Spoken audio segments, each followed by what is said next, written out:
What's up, world? Your boy Honest Blade, and I'm multitasking like a motherfucker. Cause while I'm making this video here, I'm actually uploading stuff onto my thumbnail to make for my YouTube channel. Tekken 8 matches. Shocking, I know. But anyways, I want to talk about a couple things. Tekken 8 be one of them. But I quickly want to touch up on this real quick, and this is non-gaming related. This is Housewives of Atlanta. First and foremost, this video right here is going to be a chatting with Onyx Blade hybrid video, though I won't officially name it that because I'm just going to be talking about things I wanted to talk about, things I couldn't talk about because when I had my surgery last Friday, your boy was fucked up. I didn't want to do nothing. Hell, I didn't want to be alive because how much fucking pain I was in. But now today is Wednesday and I do feel a lot better. But I now got bitches to call out now that I'm feeling much better. The first bitch I'm calling out though is Michael Murray. Ho, what is your problem? Why are you blocking people on Twitter for just stating their opinion? I can understand if people were like bashing, cursing you out, calling out Harwada, saying mean things about the new dude Akatsu, what the fuck ever, etc., etc. But if people are just saying, hey, I'm not happy with Tekken 8's current state. I wish it was better. I think the developers need to fix this, that, and the third. And no disrespectful shit. And you're blocking people. I think this person is a pretentious prick personally. But when I saw you block Ryujin and I saw what Ryujin's comment was, I'm like, why did Ryujin get blocked? When his comment wasn't even mean, it wasn't negative, it wasn't, nice, nasty. It was a general statement of a game not being the best state. And he said it in the most diplomatic, the most elegant way you can say it, the most kind way you could say something, and you blocked him. You also blocked Mrs. Puff. For those who don't know, her name is Lisa. Her real government name is Lisa. I don't know her last name. That's none of my business. But even Mrs. Puff, she made misplay. I said Mrs. Puff. Oh my gosh, she's not a SpongeBob character. Misplaced stuff. Um, Misplaced stuff. She made a comment about Tekken 8's current state. It is horrendous, and she got blocked by Michael Murray. Michael Murray's out here blocking every bitch on Twitter who's not praising Tekken 8's shitty state. Bitch, as much as I'm happy not to be on Elon Musk's shit website anymore, I wish I was on Twitter because before you block me, since you be blocking bitches, oh, let me give you a real piece of my mind then. Because I want you, as you hitting that block button, I want you seething with the fact that you just got cursed out and told off. Okay, you can block me, but that won't undo the fact that I got on your ass. So hey, but to him to block people, I'm not like I said, him blocking people who are just being nasty, mean, understandable. You blocking people who are just saying, hey, I don't like the state that Tekken 8 is in right now. I think the developer should do this, that, and the third to fix it. And you looking up these people. I even heard allegedly, I'm gonna use alleged, because this is according to Moonsault Slayer, that Michael Murray's even looking at people who have their Twitter linked to their Reddit. And you even talking about how much you don't like Tekken 8 currently on Reddit. Mind you, you said nothing on Twitter. You didn't at him, didn't at Harada, didn't at Bandai Namco. You said it on Reddit. He'll look you up on Reddit and block you on Twitter. Baby, that's some jobless shit right there. Like, I don't care how much a bitch hate my guts. You could have an Onyx, I hate Onyx fan page. I'm not looking for it. You have to bring that to my attention for me to even know it exists. I'm not looking for it. So you talking about me in the little space between you and your friends, whether it's a Discord, your adult website forum, on your text, your group chats, your freaking whatever, whatever social media app you talking about me, I'm not gonna know it unless you bring it to me. So for this man to actually look up people on a different forum just so he could block them on Twitter is insane. If this is true, of course, or alleged. I'm not saying, but the thing is, Moonsault Slayer has been coming through this news lately, and he's been dropping receipts. So I'm saying alleged to cover my ass, and just in case Moonsault Slayer is incorrect, because he's my only source, and I know because I'm not doing a digging. But if I'm wrong, then I'll apologize on that part because I can't take accountability. But the fact that this man's actually looking up people on Reddit allegedly, and so he could block them on Twitter, is insane if you're talking about Tekken 8 because Tekken 8's in a shit state. But now let me circle back to the whole Real Housewives of Atlanta thing. Then I'm gonna go back on Tekken 8. So with Tekken, with Real Housewives of Atlanta, for those who've been following the whole Kenya Moore and Brit Eady situation. Now before this goes any further, Both Kenya and Brit Eady are wrong as fuck for what they did. Brit is wrong as hell for threatening to shoot Kenya, and Kenya is wrong in showing non-safe for photos of Brit Eady at her public event. Which first and foremost, I'm gonna get on Kenya first, then I'm gonna turn this on Brit. Kenya, first and foremost, while I'm still on your side and you still my girl, that ain't changing because I seen Housewives do much worse. What I'm more mad about, I'm not even just so much upset that you show those pictures of Brit like that. To me, was it worth it? Fuck no. But you did it. It is what it is. You did it at your event. I don't think I'm more mad that you did it at your event than at what you actually showed a Brit. Like, had you waited to it be like the reunion, which would have been the best place to do it if you were going to do it, or well, it was a cash trip with you and the other ladies, just you and the ladies, not people coming to see your salon opening, I would have been like, okay, girl, smart move. I don't give a fuck how angry I am at a bitch. If I'm doing an event, like God forbid, I'm gonna use my good friend. Can I Damon watch this? I know Damon's gonna talk his mess, but I'm just using Damon's name. God forbid, I'm gonna knock on wood because I would hate for it to happen in real life. And me and Damon had a falling out. And let's say I'm at a dinner and Damon tried to he's gonna harm me. And the next maybe 2-3 days later, I'm having an event, a grand opening for Onyx's Forbidden World, whatever. And Damien comes there, gives me flowers to try to apologize to me. I ignore the flowers, I ignore Damien, and he decides to leave because I'm not accepting his apology. I am not going to use the rest of my event to say, oh, I got these private investigators to find some non-safe word photos of Damien I'm going to show them to everybody at my event. No, my event is about me. I'm the star. I'm the all eyes on me. I don't want to talk about no one else if it's not pertaining to Onyx. So that's another thing I kind of with the whole Kenya Moore thing. Kenya turned her event and made it about Brit Eady. That to me itself was stupid as fuck. I don't give a fuck how mad she was at Brit. And I don't care if she even thought she was going to retaliate by showing us pictures of Brit. Because while Kenya's anger is valid, was it a smart call? Because just because you're angry doesn't allow you to do bad things. A lot of people make bad decisions when they're angry. That's why you shouldn't act on your emotions when you are angry. Easier said than done, but you should not act on your emotions when you're angry. But let me get back on topic real quick. Kenya decided she was going to get her lick back on Brit for when Brit threatened to harm her at that dinner. Now, me personally, I'm going to say this. I honestly felt Brit was talking shit, but guess what? Brit was talking to Kenya, not to Onyx. See, God forbid that was me at that dinner. I would be like, bitch, pull the gun. I wish you would. Please do it, bitch. Da da da da da. Please do. That's the kind of time I would have been on. But Kenya was actually scared. You could see in her face when she doesn't know Brit that well. So when Brit said, "Oh, I'm gonna get you. I'll get my pistols. I got my Glock." When Brit was doing all that, Kenya took that to heart. Now, obviously, for people when Brit came to her event, she wasn't scared then. Obviously, the fear went away and it went straight to anger. But yes, I can agree with that. But where Kenya pissed me off with the whole thing with her and Brit, she got her lick back at the worst time. Getting your payback on Brit should never have happened at your event. Even you were going to get your lick back, get it where at the reunion when they're the best place to do it, or do it later down the line. I'm not thinking about no Brit Eady at my motherfucking salon opening. That's where Kenya messed up to me. Yes, and that's where Kenya screwed up. But now I'm gonna get on Miss Brit. And I'm gonna get on Bravo as well, because they all accountable for this. Brit, I don't care how mad you are. I don't care you didn't mean it. I don't care it was heat in the moment. You threatened to shoot Kenya. You threatened to do bodily harm. Even if you knew in your heart you were never going to follow through with it, you were just talking because you were angry. You didn't like that Kenya was, quote unquote, sunning you at that dinner that Angela Oakley had hosted for the girls. You didn't like the fact that Kenya was sunning you. First and foremost, Brit, you were making an issue with Kenya, but Kenya was trying to make an issue with you. To me, that's so annoying. It's fucked up. That's another thing that's getting me so mad about the Kenya situation. Kenya was provoked because you kept picking at Kenya till she like, oh, okay, let me show this new bitch what I'm about. See, I was trying to be nice. But this girl's not letting me be nice. So now I'm going to be a bitch. But that's where Kenya screwed up. Had Kenya told herself, this girl's trying to get a rise out of me.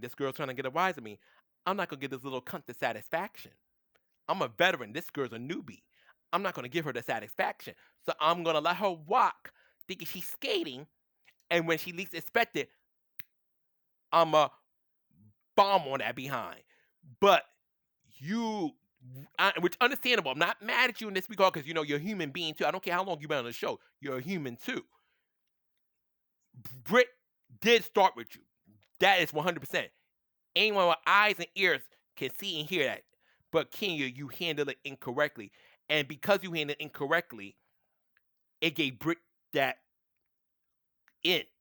Because when Brit, and when that night when Brit threatened you, when Brit came to your salon and apologized, what you should have did, I know in hindsight it's 2020, what you should have did, you're like, okay, Brit, thanks for the flowers, thanks for the card, but Brit, I would rather you not come. Better yet, you should have uninvited Brit to your salon opening period, not even have her come. Not even have her come. That'd been a better thing. But if Brit, you were gonna allow Brit to come, you let Brit bring the flowers. You like Brit, okay, Brit, yeah. I'll talk to you later. I'll talk to you later. You're like, thanks for coming, Brit. I'll talk to you later. But this is not the time. Right now, I'm gonna focus on my salon opening. We'll talk later. And Brit's like, okay, Kenya, make sure we do talk later. Da da da da. A fake nice night crap. You do your event. Your event goes smoothly. Now you're good. You calm down. You take time to think, and you got two options. You could either realize that Brit was just talking mess and she was really not going to harm you, although at the time, the way she was talking justified that you were felt threatened. Or B, you still want to get your lick back on Brit. You waited down the line where you didn't have much to lose as you didn't have so much to lose had it backfired. Because unfortunately, it backfired, and now you're the one gotta defend yourself on social media through housewife Twitter, housewife Instagram, etc., while Brit Eady just gets to lay in the cup, be like, well, guess who's still here and who's no longer part of the show. One thing I need these housewives, especially housewives who've been around for a minute, stop letting these newbies get under your skin so easily. When you see a newbie try to perform like a little puppet, you put that hole in her place in the most elegant way possible. I'm tired of seeing good housewives go down to new bitches who probably won't last 2-3 seasons. I'm tired. I need my veteran housewives to get it together. I need my veteran housewives to get it together. Stop letting these new girls try to get a rise out of you. Stop it. I swear, I'm happy to be a man, but one of my things, if I'm born ever again in this world, and I'm born a woman, I want to be a housewife because I would be one of the housewives from hell. But I would do it in a way where you would never see what I did until it was all said and done. Only after the storm has settled, you would say, oh my God, Onyxe. Honestly, the kind of housewife I would be, I'll be like, now, like I said, I'm still Team Monique, so my girl Monique, saying ever watches, I love you, please come back to Potomac. But I'll be close to like Giselle Bryant, but a lot more sneakier and meaner in how I handle things. But we're not talking housewives completely. That's just me. But that's my whole thing. But I'm on Kenya's side. I just really, really hate how Kenya, she played her hand at the wrong time, and it ended up costing her instead of costing Brit. But I do hope she's at the reunion, and I do hope she gets to return next season of Real Housewives of Atlanta. But it depends how bad things become between Kenya and the network between now and next season. Now, back to Tekken 8. Now, I'm going to talk about Tekken 8, but first I'm going to talk about two things. My girl, Nina. Nina, to me, I'm going to be real, and I know this is probably coming from a very biased place, and so fucking be if it is. They over-nerfed Nina. Nina is not nearly as fun to play in Tekken 8 that she was in Season 1. Season 1, she was fun. And a lot of people say, oh yeah, because she was busted. Nina was not that busted to me, but no, we'll have that argument till the end of time. Nina was strong. I give you that. But she wasn't as OP as a lot of y'all make her out to be. She really wasn't. But, we're going to agree to disagree on that one, obviously. My whole thing with Nina, outside, her power crush being also a heat engager, which obviously was crazy, with a lot of characters that were crazy. The things I hate with Nina right now, they overtoned down her damage. Combos that I used to be able to close out rounds with, my opponents are surviving with a good amount of health left, which I hate. Blonde Bomb does not have the same reach it had before. Before, I was able to catch a motherfucker really good. Blonde Bomb, if I'm going to use my secondary cell phone, Blonde Bomb used to cover to here while my opponent was in front of me. Now it covers like here. I know that's not the best example, and I know I'm at the pink light that my roommate got set up in the living room, but y'all going to have to work with me. So Nina's blonde doesn't work as well as it used to. Her new gun moves to me are so. They just kind of like feel like filler. They don't really feel that useless. I barely use them in combo structures because I end up for the most part using Nina's combos that I've been doing with her since season one. Because the new moves she got are just okay. They're not ass, but they're just okay. But Nina feels very underwhelming in season two. She almost feels like a slightly better version of her Tekken 7 incarnation. Because another problem I have with Nina now that I did not really have in season one, she whiffs a lot more consistently now. Before Nina was not Nina would whiff here and there, but now Nina whiffs almost consistently. I'll be in the middle of a match, a combo, a move that I know would have landed in season one does not land now so well in season two. And I'm like, what the fuck? What the fuck? That should have ended the round. But because Nina got toned down, which, like I said, she didn't need a nerf. But Nina, in my opinion, got over nerfed. And it's not even a nerf that her moves, because I could live without the moves not damaging the way they used to. I like my big boy damage, but it is what it is. Nina's not meant to be a damage monster. She's supposed to be a hit and one and good pressure. But the whipping, Nina's moves don't have the same reach they had in season one, in my opinion. Some of the moves, some of her reach that she had in season one is no longer there in season two. And it fucking sucks. It really does. But now Tekken 8 itself, season 2 is a hot mess. And if you're enjoying season 2 the way it is right now, God bless you. I would love to be you, not really, but hey, God, more power to you. But for the majority of us, we absolutely hate season 2 of Tekken 8. Season 1 had problems, but I know as soon as season 2 came out, a lot of people like, you know what? I actually think I was too hard on season 1, and we were. You didn't know how good you had it until it was gone. But season 1, outside of a few little hiccups, season 1 was fun. And one thing I love about season 1 the most, season 1, I was having this with my good friend Neffy, was talking on the other day on my live that got cut abruptly because the internet wanted to be a faggot. But we were talking about, in season 1, for the most part, not only did a better player win, the player who actually put in the work during the match got the W. Season 1, I lost to season 1, outside a few occasions, I knew why I lost. And from when I lost to season 1, like, you know what? I got why I lost. Season 2, when I lose matches, when I'm able to keep my composure when I lose a match, I'm like, you know what? I didn't lose because I was the shittier player. My opponent just smashed harder. My opponent just wanted to keep pressing buttons. And season 1, people had to respect block frames. People had to respect when it was not their turn. Season 2, it sets up characters where mash. Season 2 to me was made in the idea like, I want to be able to fight Arsenal Ash without having Arsenal Ash's years of skill and dedication to the Tekken game and beat him. Season 2 was like in this mentality, I don't want to have to actually work for my win. I just want to smash a couple buttons and voila, I'm the victor.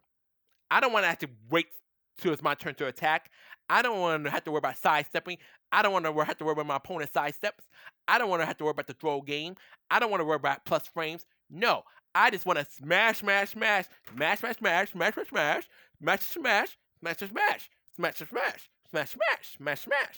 That's what season 2's been about. Season 2 is rarely do you play where people are like, okay, here's my skills, here's my fundamentals, here's my sidestepping, and I'm the king of Unga Bunga. But Tekken 8 Season 2 is far beyond Unga Bunga. It's just a hot mess. It's a very unbalanced hot mess. Between Lars, Steve, Jack.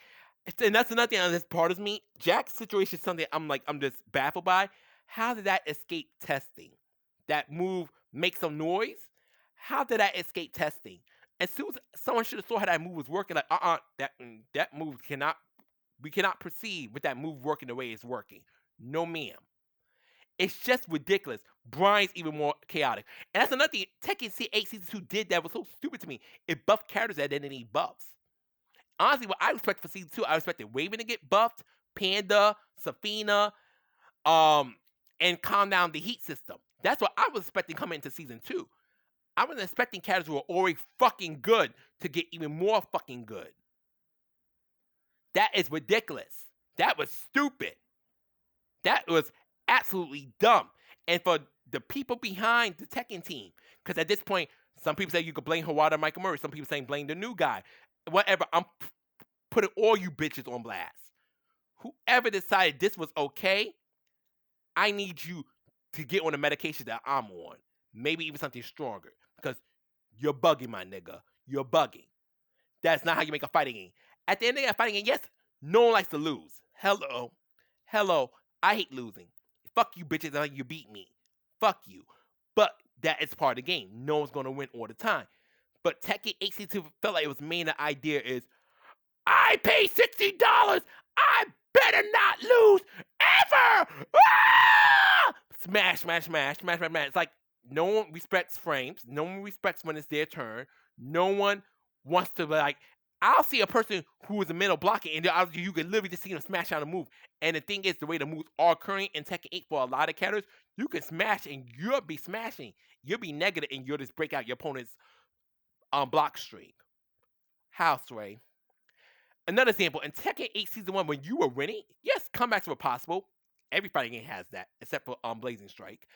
But in Season 2, you could be winning, and your opponent makes one good hit, you're done. Mind you, the health lead could have been you have 90 HP, your opponent has 25. You make one screw up, your opponent's now winning.